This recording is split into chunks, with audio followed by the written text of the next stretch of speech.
ଘରର ପୁଅଟା ଏତେ ସମୟ ହେଲା ଶୋଉଛି। ଆସିକି 8ଟା ବାଜିଲେ। ରିଙ୍କି ଏ ରିଙ୍କି ନିଅ ବୋଉ ମୁଁ ଚା ଟା ଆଣି ଦେଇଛି ନିଅ। ହଉ ଦେ। କଣ ଟିକେ ଜଲ୍ଦି ଉଠିଲେ ହଅନ୍ତାନି। ଘରର ବୋହୁଟା ବାର ଲୋକ ବାର କଥା କହିବେ, ଲୋକ ଛି ଛାକରା କରିବେ।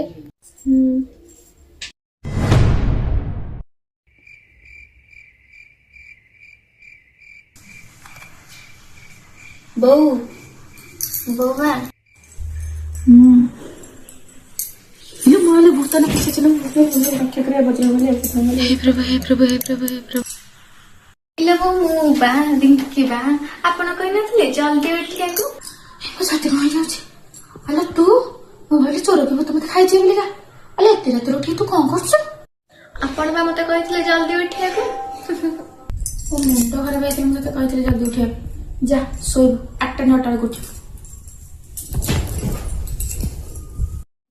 ହଉ ବୋଉ ଠିକ ଅଛି ଯାଉଛି।